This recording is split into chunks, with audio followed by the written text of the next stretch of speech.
Good morning, good afternoon, good evening to all the participants across the globe.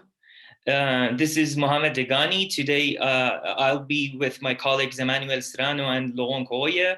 We'll be talking about different approaches toward gaining resiliency in the urban context and urban infrastructure. So the next slide. In this presentation, if you go to the next slide, so basically, the structure of this presentation is as follows. We'll start with an introduction, and then there will be a small poll that the audience can actually vote for about 2 minutes. And then my colleague Emmanuel Strano will be presenting the first part of the presentation, which is about analytics and modeling. And then there'll be another polling for about 2 minutes after that. And then I'll be starting talking about, the management aspects. And then after that, there will be another small poll for about 2 minutes. And once that is actually complete, we'll be having a discussion for about 25 minutes. So basically, as you have noticed in the news or in the media, and you've maybe felt it, the frequency and the magnitude of the disasters, particularly the meteorological disasters, have increased enormously over the past few decades. And with that, not only the frequency, but also the economic damage has also increased significantly. So one topic that comes to the mind is that, okay, how can we come up with making our urban infrastructure and urban context more resilient? So if you go to the next slide, thank you. Thinking about urban resiliency, it seems that urban resiliency, it's not a one-sided problem or an issue. It's a multi-perspective problem, and it needs multi-perspective approach. Of course, you have analytics and modeling. You have to come up with some engineering solutions, modeling, data analytics, whatever. And then at the same time, you have to have a more network level and system level perspective that shows how different components in the urban infrastructure are connected to each other. For example, how the water system, how the electrical system, the roadways are actually interdependent. And then, besides from those two, when you want to streamline the practice, when you want to do this practice, you have to have a good management approach, which is integrated, and from A to Z who's doing what is the responsibilities, and how this is a sustainable practice in the agencies and the governments. And that requires the institutional capacity. So in this presentation, my colleague, after the polling that you will see, will be talking about the analytics and modeling, and also the system of system perspective, and how that helps you gain this perspective on urban resiliency. And then I'll be talking about at the end about the institutional capacity and management platforms and programs that help streamline these type of practice. So now we'll have a poll. Please go to this website. We can't see the code here. If you please put the code, type the codes here. Where's the code?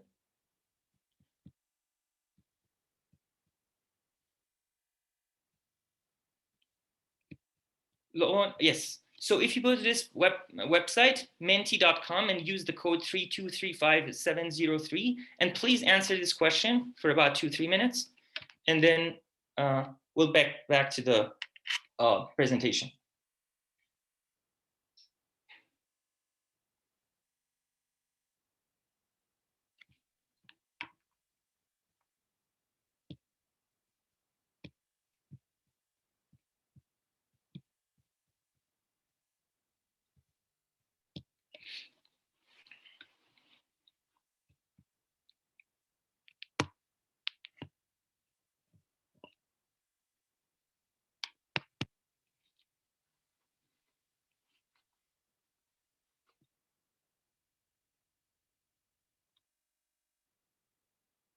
Okay, we'll stay about 30 seconds.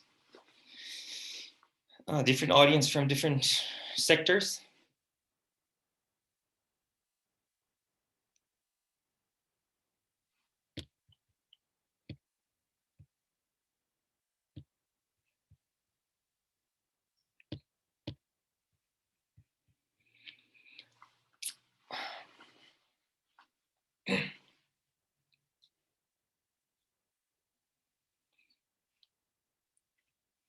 All right, so do we have another question?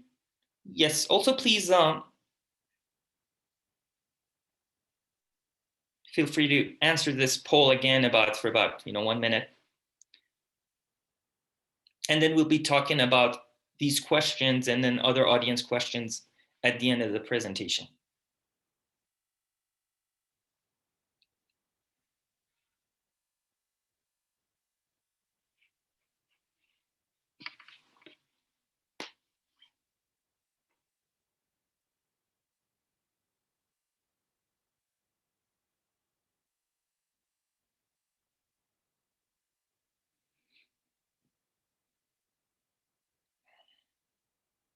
So for those audience who've just joined, please go to the website menti.com and use the code that it's on the slide, above the slide, 3235703. And please make sure that you vote on this question and you in the polling, participate in this polling, and then we'll discuss this at the end. Okay, 30 seconds. We can.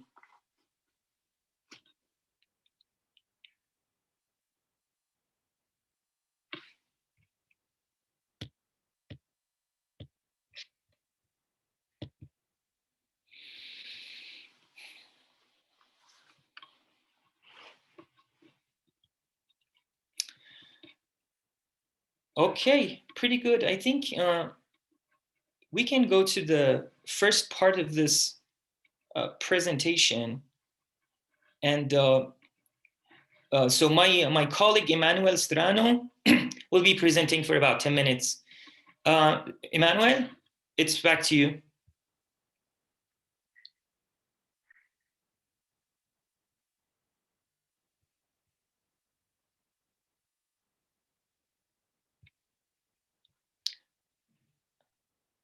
Emmanuel? Hello? Yes. Okay. It's to you. Yeah. Yes. Good morning, everybody. My name is Emanuele Strano. I am an urban researcher and scientist on big data applied to city. Today, I would like to share my experience on a specific aspect of urban resilience management, which is related to data and analytics. As I've seen from your answer, none of you have mentioned the lack of data into the assessment of resilience program. However, I mean, it is a part of the discussion. And today I would like to focus with you with the two main problems related to resilience assessment and data and analytics. The very first, as you can read, is mostly we are in a situation and condition in which we don't have accurate spatial data inventories. And for any urban intervention, this lack of data is a problem. Well, we will see an approach that could somehow solve this lack of data which is coming from complex network. The other, let's say, problem related to data is that most of the time during a data gathering program, the civil society is marginal in this process. Then I would like to show you an experience that we did in Kinshasa on how crowd mapping could enhance data gathering and data into critical area for resilience program. Okay, let's focus on the very first approach, the complex system approach applied to cities. The point here is that in situation and condition in which we don't have any data, we try to extract the very basics of let's say, urban form, which is the road system. And then the transition is that from any kind of urban settlement, we can extract a planar graph. And you can see on the left a map of the city center of Barcelona, and on the right a planar graph. Once we have this graph somehow resume the city structure, and from this graph we can apply what is called network analysis in order to understand the structure of the cities, and then to link this to some urban development program. Please, Laurent.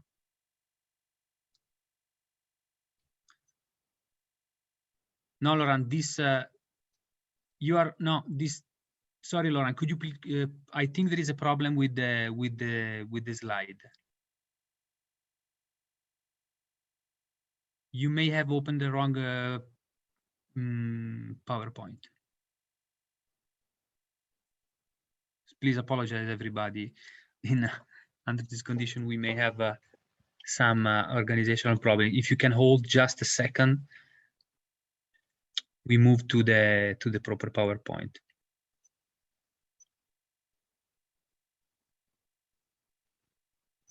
Okay, thanks, Laurent.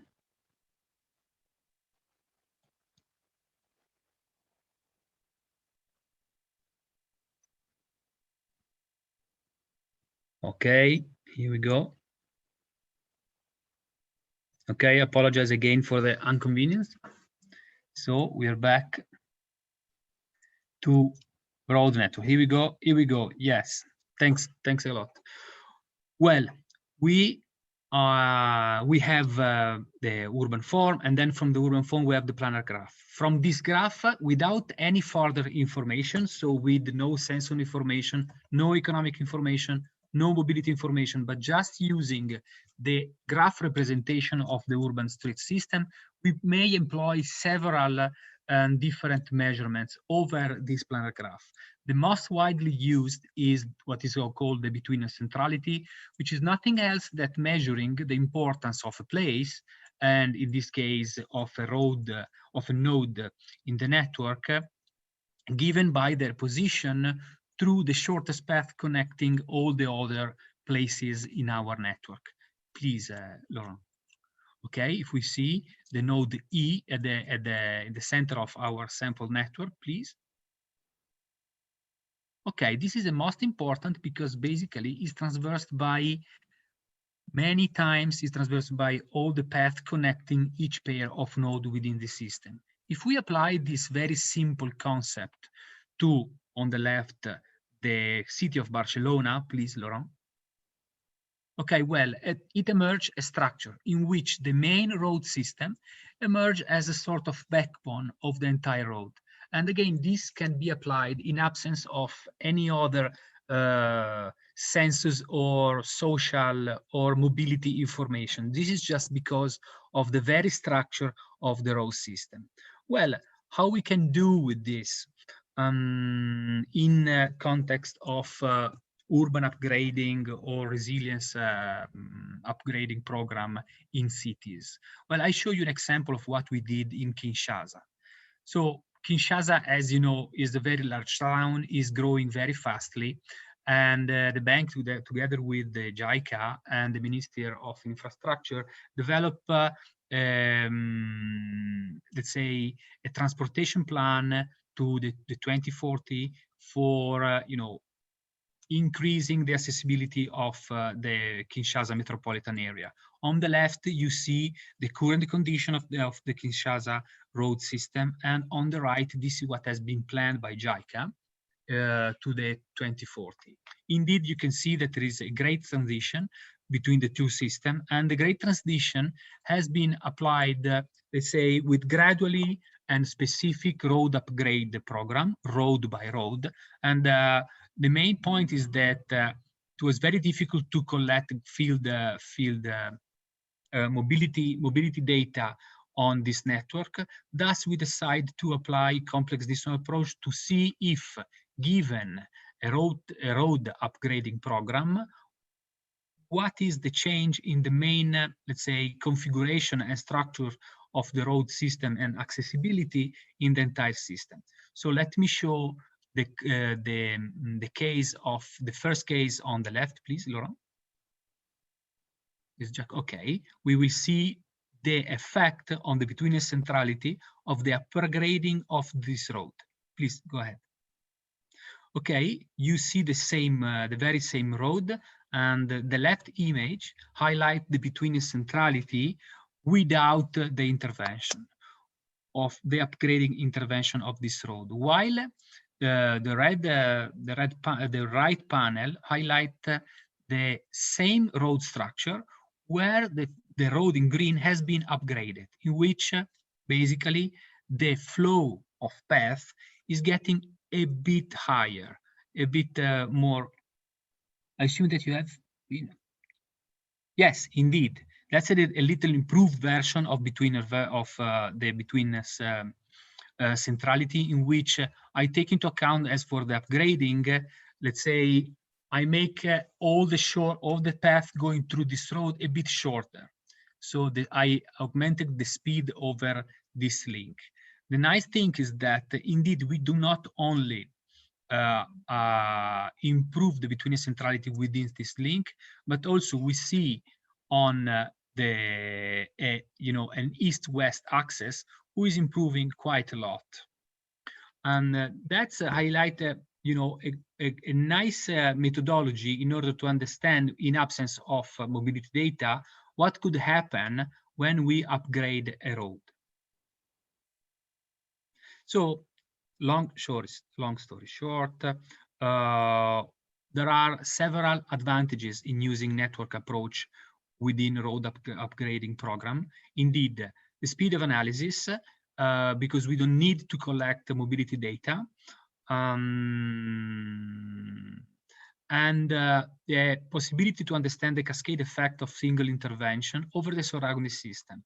That's very interesting, because indeed it linked to the fact that the complexity of town and the system of system, but there are also some constraints. And in my experience, I did this kind of analysis all over the world, I would say, and the validation of the results are very often not feasible. And the limited data approach, so the missing of those data, can be always improved.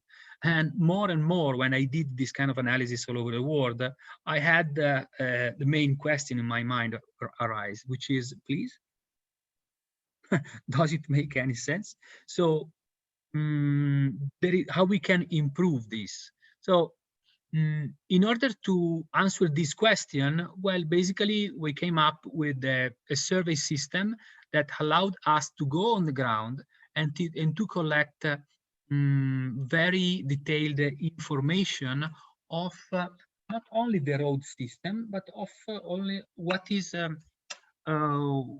of all information that we collect on the road. The system works with a camera, basically a backpack camera, which could capture 360 high resolution images and as a georeference. And please, from this simple, let's say, system, we collected in the very same area an extensive street view survey. The very nice things of this survey program was that the survey has been done by local public stakeholders and local mapping communities. So there was a strong knowledge transfer process in which the local community participated in the mapping process of their own neighborhoods. And Laurent, if you can jump to the, please, if you can jump to the platform, we may have a very short tour within the same area, if it's possible.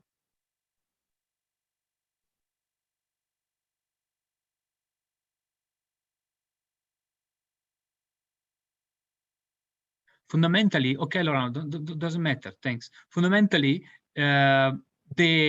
we have what is called Street View, as what you can explore in any Google Street View map, but in area where Google Map is absent, and especially in area which is very, very difficult to visit given infrastructural problem. So after the survey, by means of please, Laurent, by means of extensive machine learning methods, we automatically detect the road materials, as you can see on the left. We detect the road condition.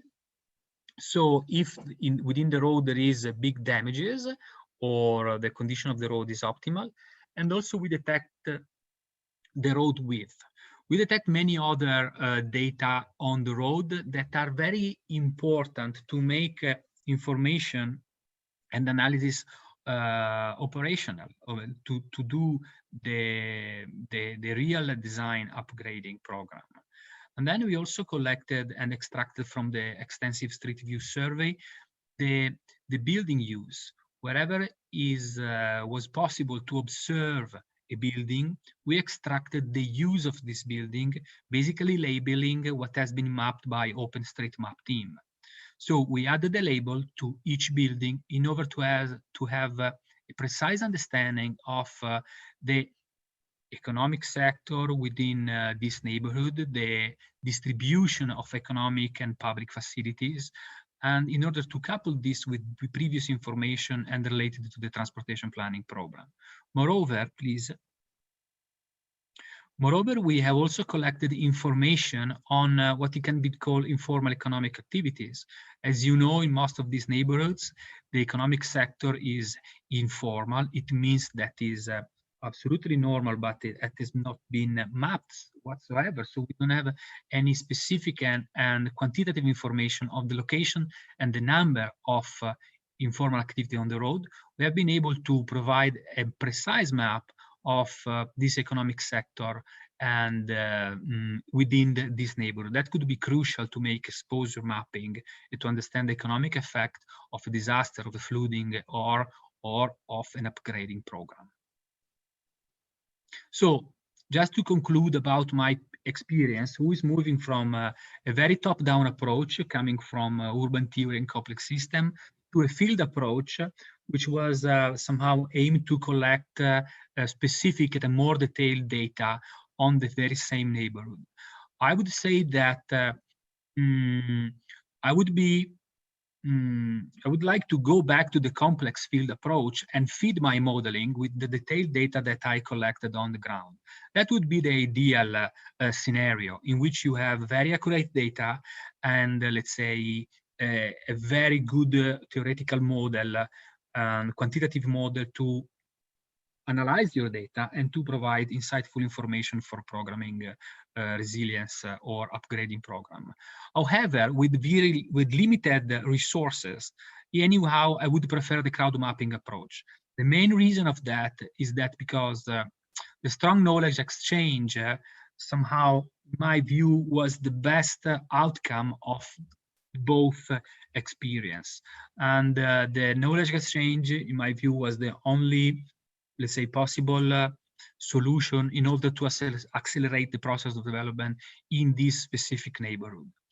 My last conclusion is that complex system theories, as I'm writing, applied to cities has a value when we would like to understand at the different scale, the main system who is governing cities or evolution of cities or the geographies of cities. However, this academic field, when is needed to put on the ground, is very, very, very complicated. There are many, many limitations on complex theory applied to specific upgrade programs. So I would be careful to use it directly for any urban resilience recommendation.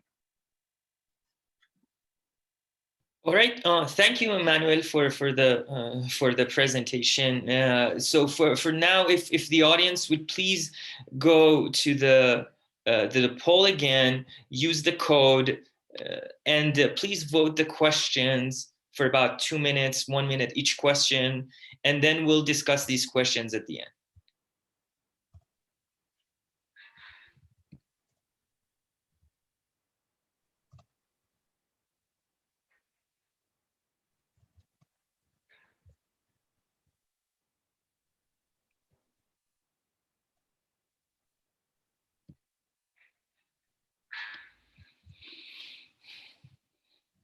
So please go to the website ninty.com and use the code 4171098.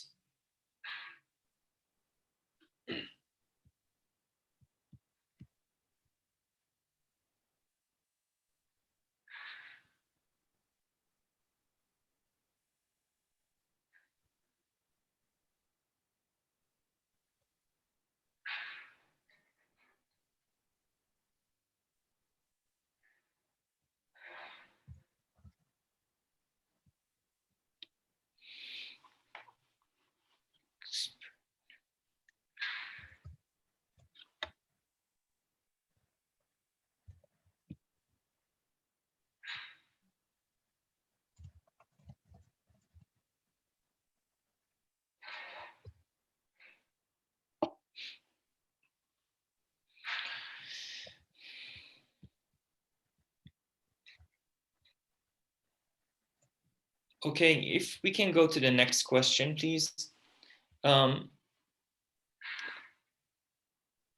So appreciate if you vote for this question again, and we'll discuss these at the end of the presentation. Appreciate that.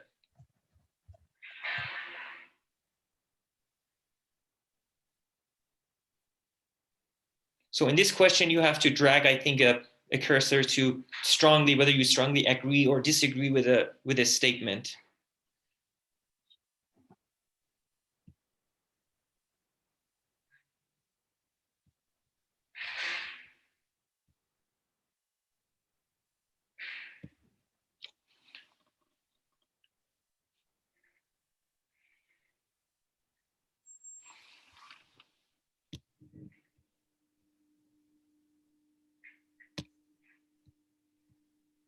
Okay, if there is any audience just joined, you can go to menti.com and use the code 4171098 on the top of this slide and vote, and then participate in this polling, and then we'll discuss at the end probably all these questions.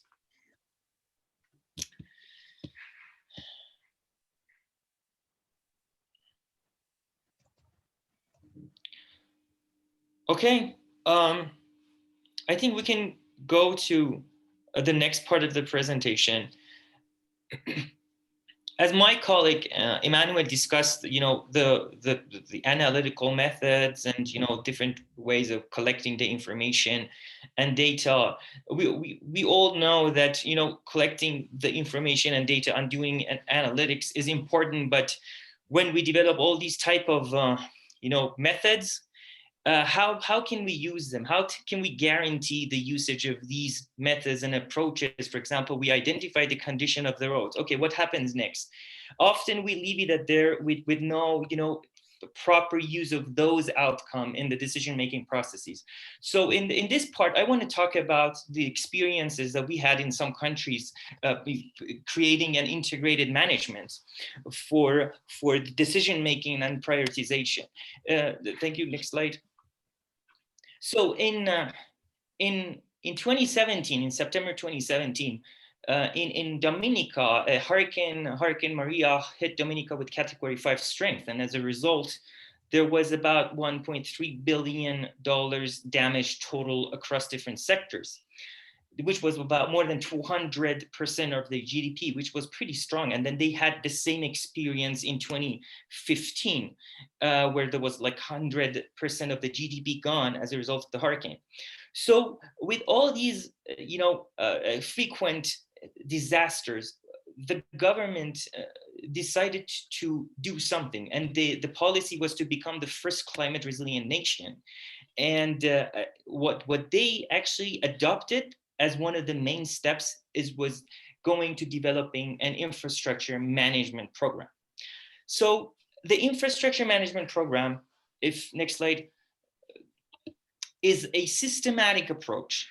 I think probably you have asset management, heard about asset management or infrastructure management systems. So infrastructure management is a systematic way to preserve your infrastructure with minimum cost while maintaining the sustainable desired level of service. So you can see that the information about infrastructure, the stakeholders' interests, which is the users and the agencies, along with other contextual factors, go into a decision-making engine. And then after calculations and analytics, there's a decision, optimal decisions, optimum long-term financial resource allocations and decision makings are provided in a user-friendly dashboards that help invest in the most critical assets and in the most critical areas, so that with the one main objective, and that is to have a sustainable level of service. If you open the water tap, wherever you are, the level of service you want is a good quality water pressure. On the roadways, a level of service that you need is a good clean road that you can go through, and with no delay or with no problems, you can reach to your destination. So next slide. So the if in the literature, you can see some results coming out of implementation of infrastructure management. If this infrastructure management is properly implemented over the long term, there are good economic benefits. For example, a study showed that 38% of the life cycle of a bridge can be saved if asset management is properly implemented. That's like 50-60% for the roadway, and then $5,000 for each kilometer lane can be saved. And this is the experience that Minnesota Department of Transportation actually published. The other thing is that asset management is about data. You have data supported and backed, like what Emmanuel mentioned. You have data, but the data comes here. In the platform, you make decisions that are backed by some information and data. That helps you if you want to get more budget. If the agencies need more budget, they have some evidence to show that what happens if you don't get that. If you do nothing, what happens if you have this amount of budget? What happens? Different scenarios. And then the other thing is that asset management is a more proactive approach. Infrastructure management is a more proactive approach, performance-based, which means that based on the predictions that you do, you will know probably what will happen to your infrastructure in the next couple of years. So you can act proactively in advance. That helps you perhaps gain some strength and prevent some of the risks in your in the in the time of the disaster, and reduce those risks. Next slide. So the way in Dominica asset management worked in order to make the infrastructure more resilient was to incorporate resiliency and risk into the decision making. So you have, this is a multi-perspective problem. You have all these assets, different type of assets and information about them. You have different types of hazards that cause risk. And then you have, the stakeholders' expectations and objectives that, okay, what do people need? What do I need as a agency and owner who is responsible for maintaining these things? I need budget. I need to minimize the budget, but at the same time, the users need a good quality infrastructure. And the other issues that are like contextual factors, such as how do we maintain these infrastructures so that we maintain at the same time social sustainability and social justice, and we do not harm the environment. All of these things can go to a decision, support system, we call it DSS, and help come up with optimal solutions that often have, very good economic results if it's properly implemented in the long run. Next slide, please. So the risk-based asset management program that was developed for Dominica included low cost. We started with collecting information, low cost type of information with free applications, going through the roads, collect the information about the condition of the roads, the bridges, guardrails, drainage, and then using technologies, again, some not very costly technologies, like using drones to do a digital elevation modeling, and then come up with hydraulic analysis to know, for example, what happens if the flood is coming and what is the risk there. And then, so you have the information about the infrastructure, you have the hydraulic modelings, and then optimization models in order to give you the result is long-term solutions. You can do it long-term, you can do it short-term, 5-year, 3-year program that tells you, okay, over the next couple of years, how much money do you have to spend at each of these infrastructure systems, and where you have to spend it in order to gain strength and resiliency and minimize the risk. Next slide. So, with all what I said was that you have the data and different methods. In order to have a sustainable practice, you need to have a program, which is something like the infrastructure management that captures different aspects and is a systematic approach. However, if you do not have this sufficient capacity in your institution, you probably won't get as much as value from these systems. Our experience showed, this is my experience implementing these programs in the US, which is a developed countries, and in other countries. It shows that typically, if you don't have sufficient capacity, you typically deliver a program or a system a tool, and that's it. And nobody's going to probably implement it. What we did with my colleague Laurent in Haiti was to, have an emphasis on the fact that we need to be more engaged with the client. We have to have them gain and have a sense of ownership of these programs.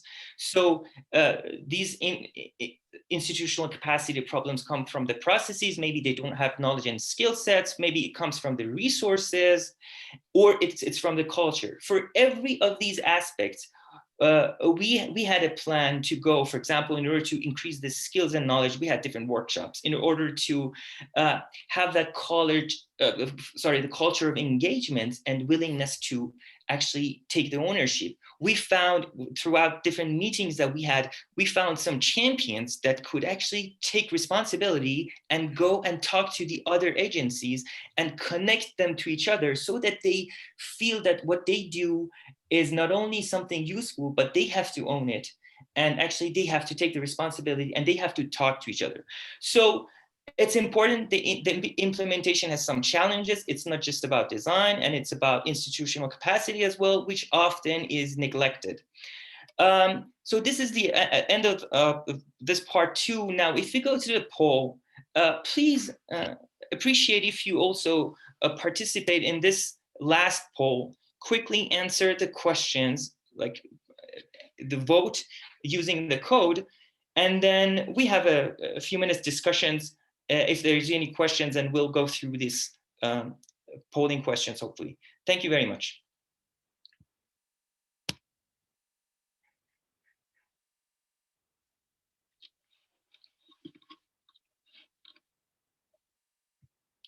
I see a question addressed. Nina asked a question. I think we can go through those questions at the end as well. If there is anything unanswered, we'll answer the questions. Thank you.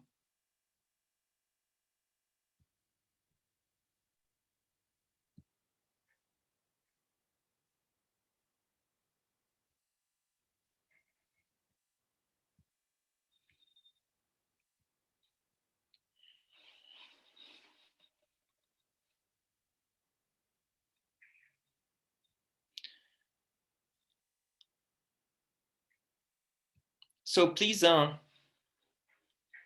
to the website menti.com and use the code 85496, and please participate in this polling, and we'll discuss the results.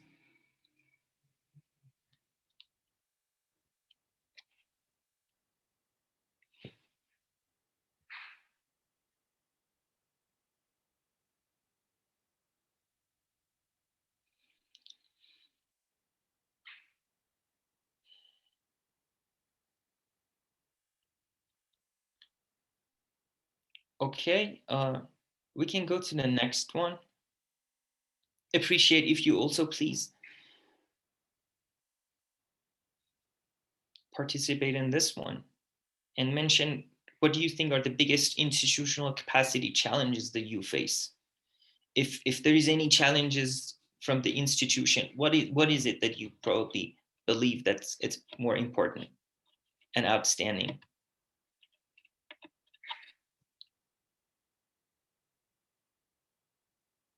I think this is Wordle, right? Law? Okay, so they have to probably type a few words that they feel.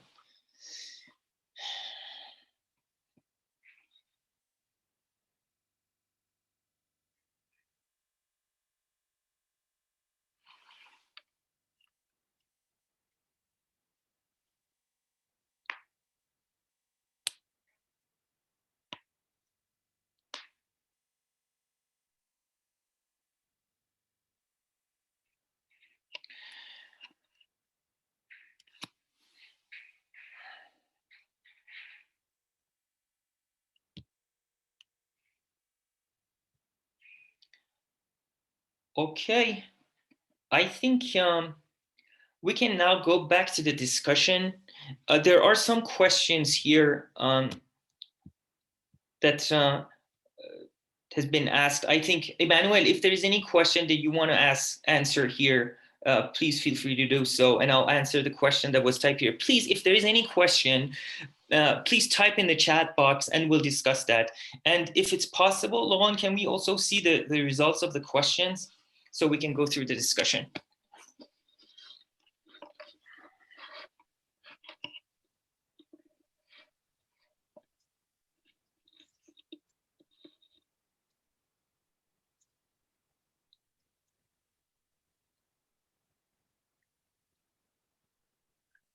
Okay, so most of the audience are from urban and disaster risk management.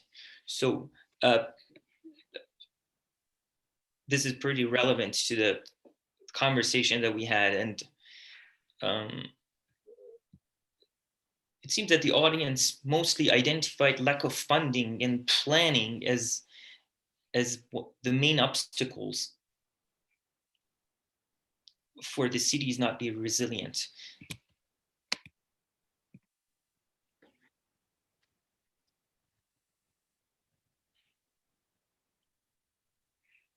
So let me answer the first question about the political context into social. Well, I would say that the political context is a little bit different with the social, in a sense that when we say the political, factors influence decision making, is, for example, let's say that you have a road somewhere and you know that according to analytics you have to maintain this, but the political pressure is that, okay, there is another road which is close to somewhere and some people like to actually maintain it, so that's the pressure will change the prioritization, which is typically normal everywhere. But the social factors are, for example, how do you spend the budget that you also capture the social justice as well? So, for example, if you have different districts in the region, if in your states, for example, in Pennsylvania, you have different districts, you always have a minimum budget allocated to each of the districts, which is important. Otherwise, all the budget can go to, very, crowded and populated areas, which probably from the social perspective doesn't make sense.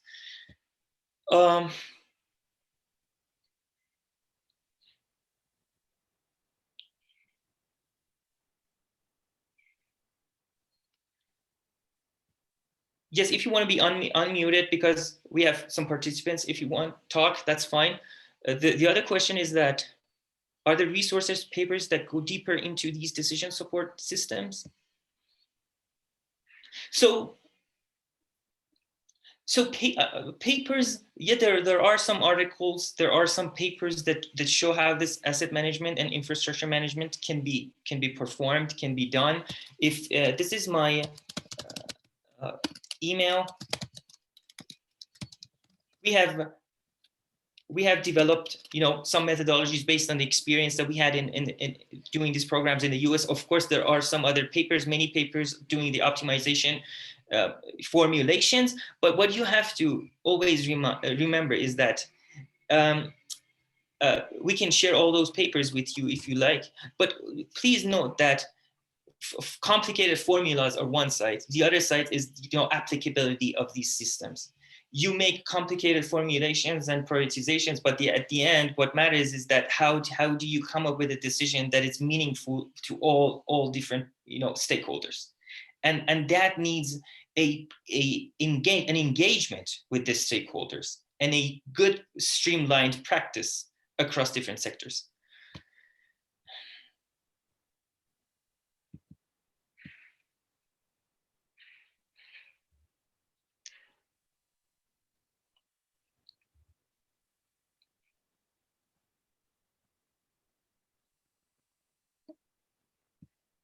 So the other question is about capturing exposure appropriately, the exposure to, I think the exposure probably to different type of disasters. So again, this concept of resiliency has different elements. One element is, exposure. One is vulnerability, susceptibility, and all those things. So for those things, if you want to properly capture the exposure, you need good information. So for example, you need, if you want to see how your infrastructure is exposed, you need the flooding information, the precipitation information. What we did in Dominica or in other countries like Haiti is that we had some access to some of the information, or we used some online tools in order to see what are the stations and, precipitations there.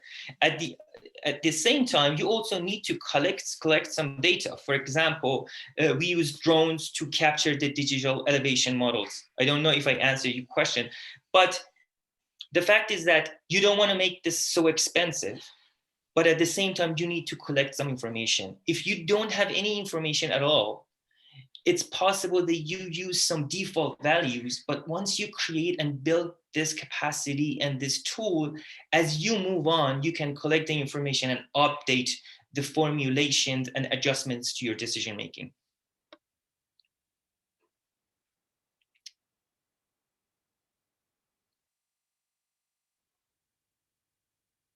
Or geotechnical features. Okay, the question Nina asked another question is that, so for example, for the roadway conditions, the focus is on the surface. Why the subsurface characteristics and conditions are not captured, or that plays an important role. It absolutely does. However, please note that if we are talking about network level management,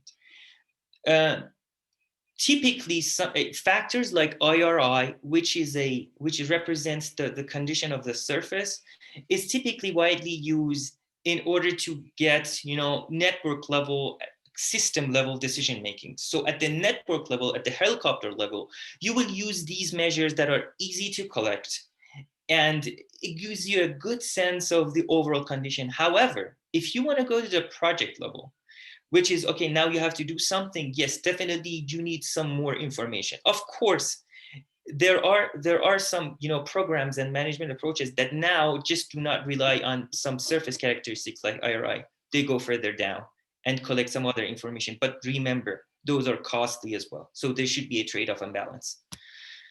So so it seems that prioritization decision making is a critical component. Most of the audience agree with that, and the infrastructure was also something. The interdependencies of the infrastructure was also important.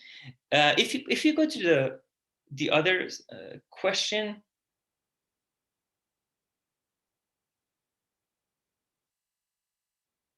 where was one of the challenges that we face when we want to implement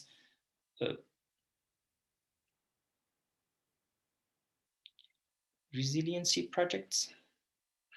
Okay, so it seems that institutional capacity is an important, notable challenge, along with other factors.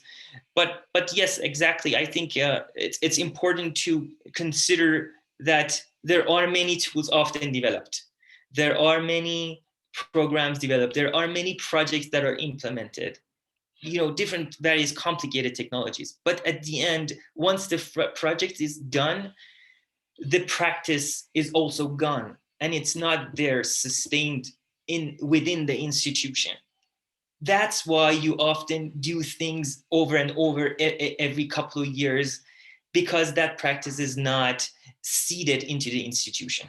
So that's very important. Modeling and analytics and data, of course, if the audience have any experience, we can hear that. But of course, lack of access to proper data is very important. We see that lack of resources, which includes human resources, probably capacity and resources and facilities to collect the information or analyze. That's also very important.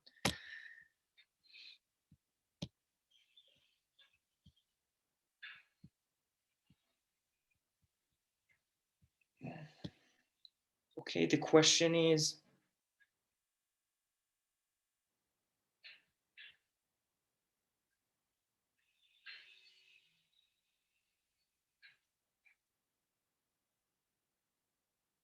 okay, so the question is satellite imagery, to utilize the information about satellite imagery after a earthquake in Ecuador. The question is, we collected that information. Is there any way that we can actually use that for preparedness?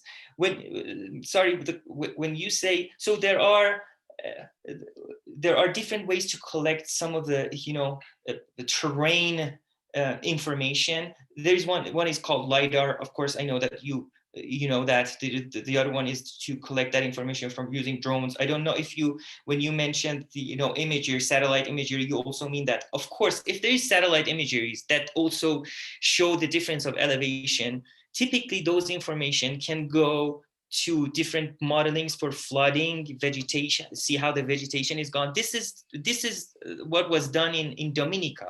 So in Dominica, the LiDAR information along with the drone information was used to actually model the debris flow of different rivers to see how, when there is a thunderstorm, the debris will impact and affect the bridges, and if the load capacity of the bridges is sufficient. So definitely, if some applications like that, some instruments and techniques like that will be helpful. But again, you have to see the balance between the cost and what you gained. Typically, LiDAR is pretty expensive.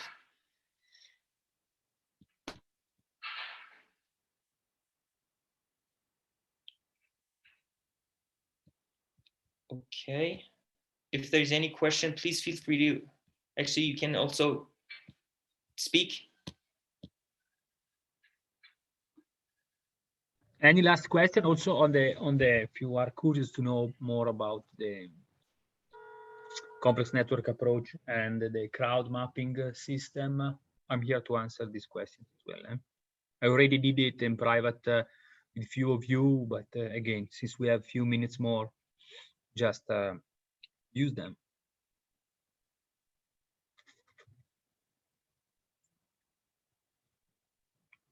Last minute.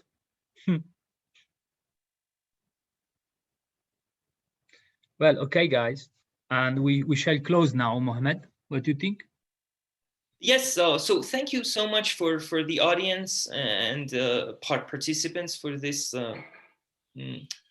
session. If there is any questions, I think the session lead on and me and also Manuel have the information. Please feel free to contact, and if there is any resources that we can provide, we'll be gladly do so. Thank you again, and have a great either morning or afternoon or evening or midnight across the globe. Thanks, everybody. Thanks again. Thank you. Bye, Mohammed. Bye, Laurent.